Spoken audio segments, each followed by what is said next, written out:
I've created a really crude example here of a fairly common problem. We've got a recording of an acoustic guitar, and just by looking at it, you may already have spotted what the problem is. I'm strumming away here at a fairly consistent volume, and then all of a sudden, out of the blue, there's one really loud strum before it goes more or less back to normal. Now, just by looking at this, we only get a part of the picture. We really need to listen to this to ascertain what the problem really is. Now, before we do that, I've put in a couple of helpful markers here to give you some clues. At the top here, you can see the first marker says G loud, and then further on, this one says G quiet. Have a listen and see if you can spot what the real issue is.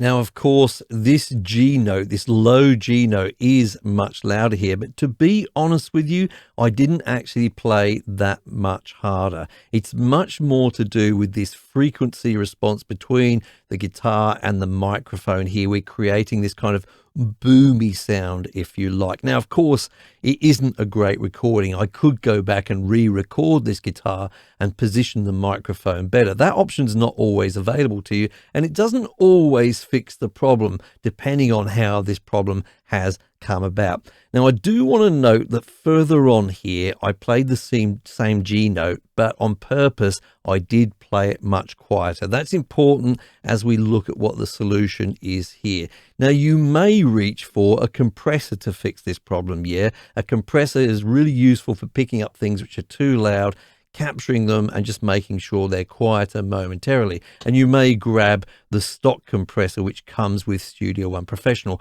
I've already made a video about this. It's an awesome plugin, but I don't think it's right for this particular situation, because this is what they call a broadband compressor, meaning regardless of which frequencies have actually triggered the compressor and have gone over the threshold, when it actually compresses the signal, it's going to do it across the whole frequency range, okay?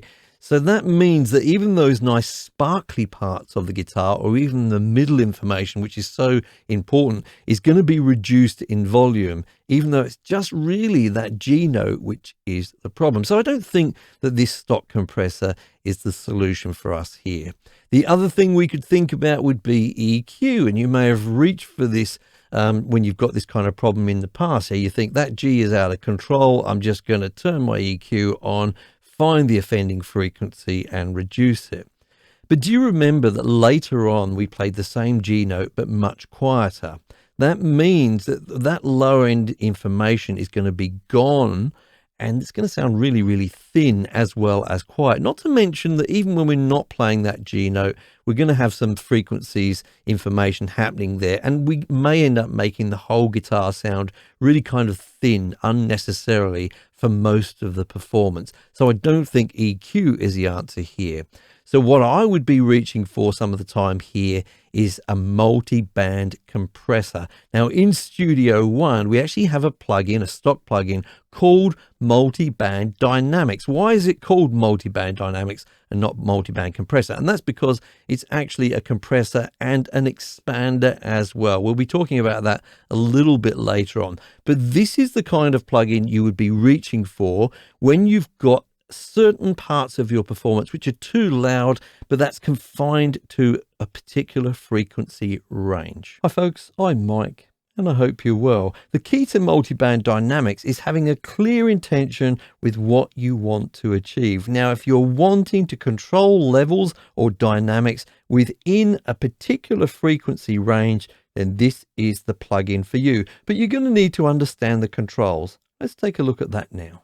I just want to quickly mention that if you don't understand the basic controls of a compressor, things like threshold, ratio, attack, and release, then I highly recommend that you watch my video about the Studio One compressor first before you come back to this. It's really important that you do understand broadband or basic compression before you try and figure out multi-band compression. There's a link on the screen now for that tutorial and also a link in the description down below. So I will not be fully explaining all of those particular controls in this video, but I will be explaining the things which are really specific to this plugin. Now, the first thing about this plugin is we are able to compress across a maximum of 5 different bands. We can see them here, 1, 2, 3, 4, 5. What does that mean? That means that we can treat these frequency areas completely separate from each other, like 5 different compressors. We can set different thresholds for each frequency range.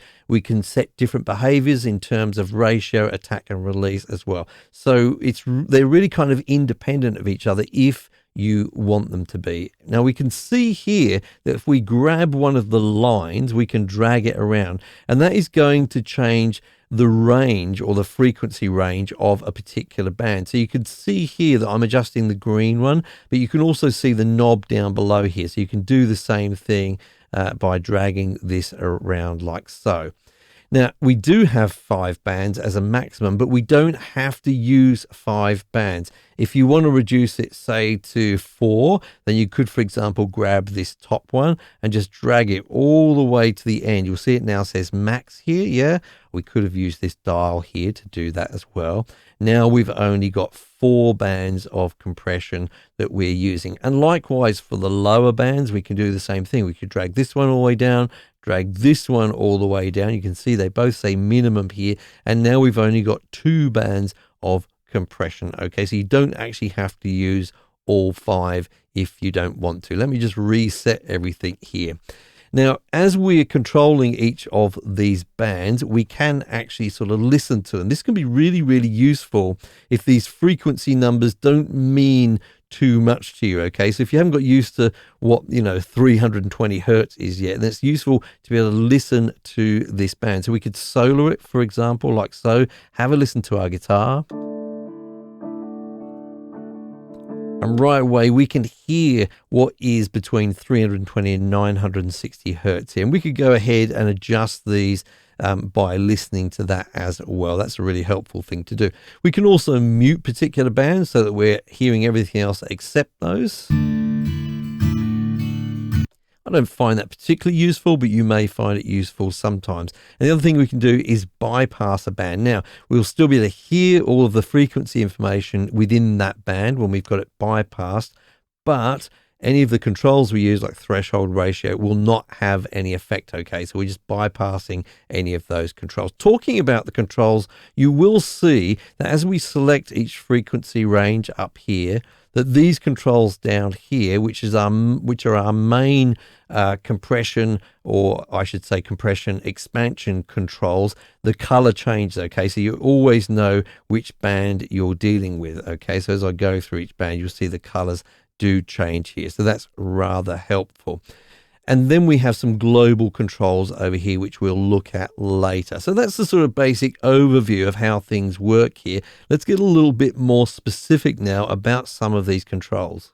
Now, as we can see with this plugin, there's quite a bit of metering information going on here. So we've got some actual signal information for each band here, and we can also see what's happening with our controls, or some of our controls within that area as well. If we don't want to see that up-to-date sort of visual information, our frequency information there, we can switch metering off. That may be useful if you're on a low spec machine or you're just running out of system resources in general. But normally I have to say I leave it switched on all the time, and it's just fine. Over on the left hand side, we have a couple of controls here over the range that we're seeing in terms of decibels here, okay?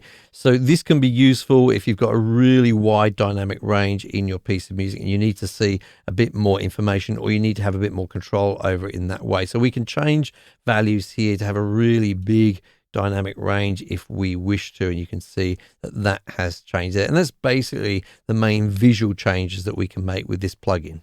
In the bottom right hand corner, we have the global functions. Most of them are self-evident in terms of what they do. However, I will explain them very, very quickly. We have a mix control over on the right. This obviously blends our non-compressed or expanded signal with our compressed or expanded signal. Okay, that can be quite useful. And then we have a gain control. This is just an output gain, sometimes called a makeup gain, but essentially this is controlling the output for the whole plugin after we've done all of our processing. Then we have a knee control. Now, I'm not going to explain what a knee is, because if you don't understand what it is, you should definitely go back and watch my compression video, which I talked about earlier. There's a link for that in the description. But what I will say about this knee control is it changes the knee for all of the bands. So in other words, you can't have a soft knee on one band and a hard knee on the other, okay? We have a global setting for how hard or soft the knee is with our compression or expansion. We then have a control here, which is for auto speed. So when this is engaged, as it is at the moment, then the attack and release times are set automatically and dynamically. If we disengage it, we can set our attack and release times individually for every single band. Okay, what we can't do is have auto speed switched on for one band and then have another band be manual. Okay, it's one or the other. So it's important to understand that, and that's why that's there as a global control. Now we get to the nitty gritty, the actual dynamics controls. Some of these controls I'm not going to explain the meaning of.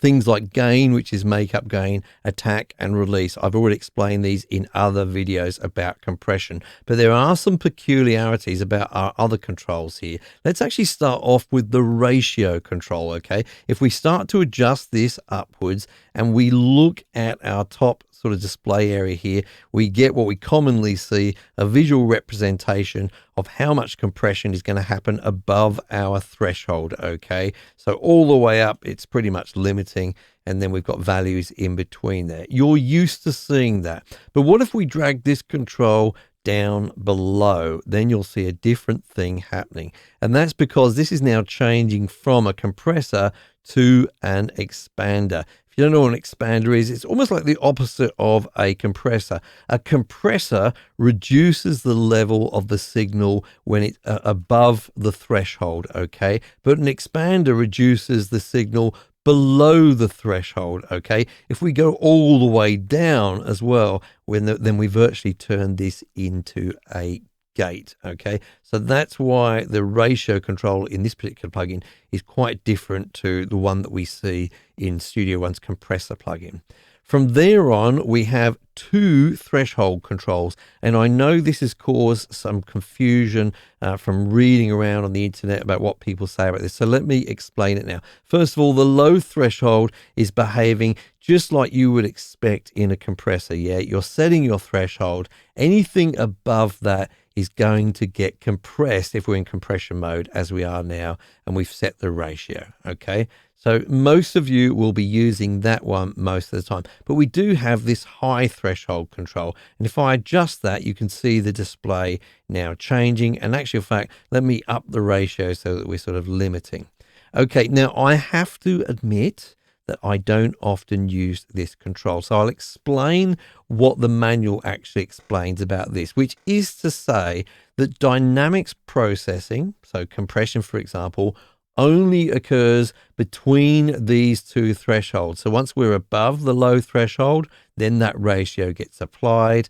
But once we go up above that high threshold, it's no longer applied. And that's sort of indicated, isn't it, by this line becoming a diagonal 45-degree line here, which is going to mean that no compression occurs above that point, okay? Now, I'm not quite sure why you would use this. If you can think of a reason, or you already use this, please do let me know in the comments down below. I'd love to learn about that. Maybe there's a problem I can solve myself by understanding what that does. But that is the technical explanation of that. As I say, I don't actually often use that. So that's the main dynamics controls. There's one really other important control which I want to explain, which relates to dynamics. And this is this one up here. It says edit all relative. Now, I've also seen some confusion over this control as well, because I've seen some people say in some forums and things, hey, once you've got this engaged, then as you adjust the ratio, you get the same value for all of the different bands. That's not quite right.